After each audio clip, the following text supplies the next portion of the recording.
Hello, this is Duke Clarke here in Colorado, and it's Sunday. It's also day 9 of the self quarantine thing that we're doing around the country. And I thought about all the families that maybe couldn't go to church today, or all the families that weren't able to get out and have been in for a while. And I wanted to provide something um, for the kids and for the family to do.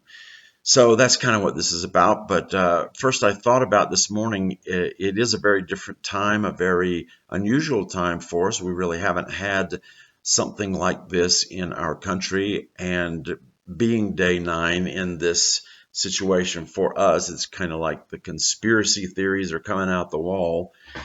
And I just wanted to remind everybody. Like I did the other day from Proverbs 4.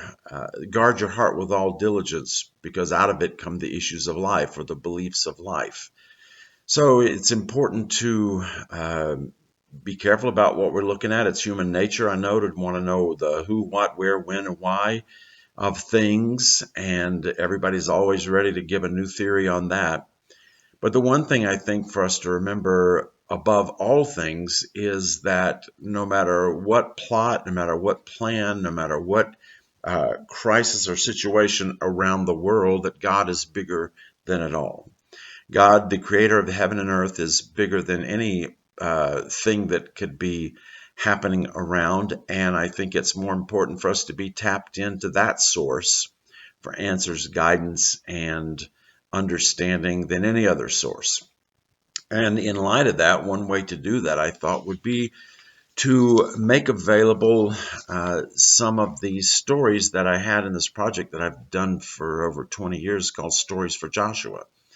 If you're not familiar with it, I'll read you a little synopsis of it. This series is designed to help teach children about God and the Bible. Our goal is to provide the stories that will help children understand God's love by revealing His goodness, His kindness, His protection, and His provision. The stories are set in an old Eastern tradition in which the grandfather tells the grandchildren about all the wonderful things God has done. In our stories, Joshua's family lives in a fictitious village called Beth Eden between Bethlehem and Jerusalem. Joshua has an older brother named Asa and an older sister named Hannah. Both of them had heard the stories from grandfather, and now it's Joshua's turn. Grandfather is a fictitious character who, as a teenager, was sitting in the hills around Bethlehem when the angels appeared to talk about the birth of the Christ child. 30 years later, in his 40s, when Christ taught in Jerusalem, he went up to Jerusalem and to the Sea of Galilee to hear the presentations that Christ was speaking about. Grandfather was then in Jerusalem during the trial and the crucifixion and the resurrection. Later, he heard the first teachings of the Apostle Paul.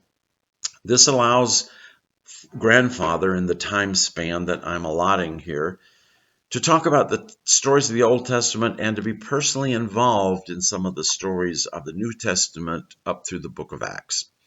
So that's kind of the project. It's 12 volumes in all, and some 70 plus stories altogether. But what I've done here is, in this message, I've given some links to those stories that you can click on.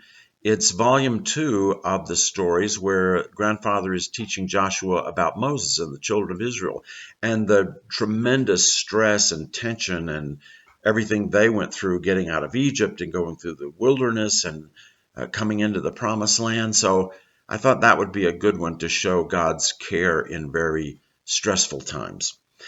So I was not able to hyperlink them in this thing. So if you highlight the link and then you right click it, you can go to the story and then download it onto your computer. And all the links are safe. I've checked what's going on with them. So feel free to share these and to play these for your family and see what you can do to enjoy the day on this particular Sunday day, and be able to leave and with an uplifting message of God's benevolence and God's care and God's protection for all of us, regardless of the situation.